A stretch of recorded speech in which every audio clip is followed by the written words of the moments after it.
So this is from a story called The Sun, the Moon, the Stars. And they're on their way to, they arrive, this stricken couple, this wounded relationship arrives in the Dominican Republic. And here's our narrator describing his arrival. All right? Let me confess, I love Santo Domingo. I love coming home to the guys in the blazers trying to push little cups of Brugal into my hands. I love the plane landing, everybody clapping when the wheels kiss the runway.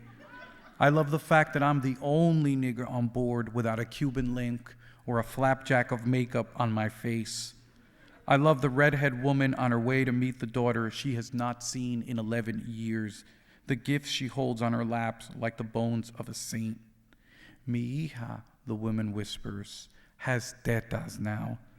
The last time I saw her, she could barely speak in sentences, and now she is a woman. Imagínate. I love the bags my mother packs, shit for relatives, and something for Magda, a gift.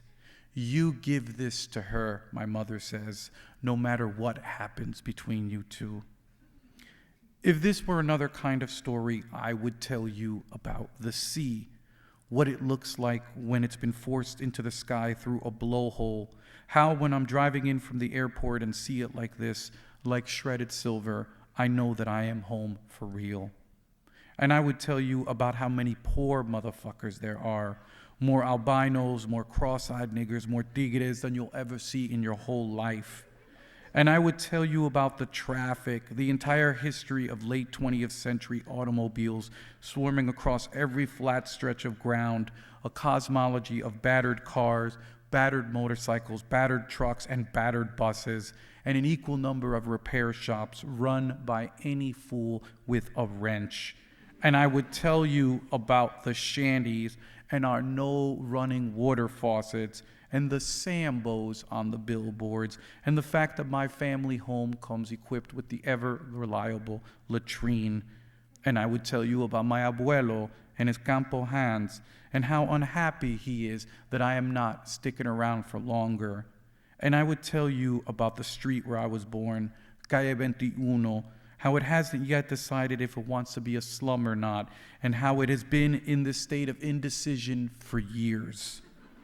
I'm going to read an excerpt from a book about my brother. Who died, and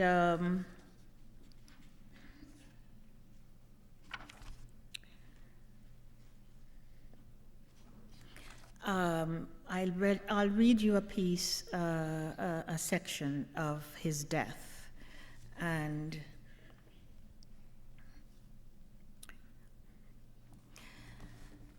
a great sadness overcame me, and the source of the sadness was the deep feeling I had always had about him, that he had died without ever understanding or knowing, or being able to let the world in which he lived know who he was. That who he really was, not a single sense of identity, but all the complexities of who he was, he could not express fully. His fear of being laughed at, his fear of meeting with the scorn of the people he knew best were overwhelming, and he could not live with all of it openly. His homosexuality is one thing, and my becoming a writer is another altogether.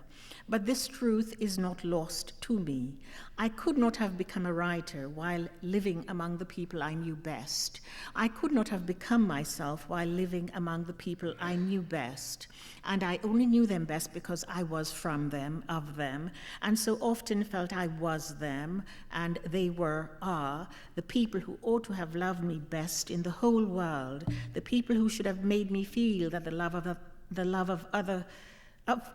of people other than them was suspect.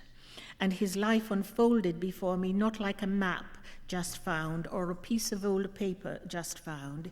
His life unfolded, and there was everything to see and there was nothing to see. In his life there had been no flowering. His life was the opposite of that, a flowering. His life was like the bud that sets, but instead of opening into a flower, turns brown and falls off at your feet. And in the unfolding were many things, all contained in memory. The girl from Guyana with whom he had been having unprotected sex after he knew he was infected with the HIV virus.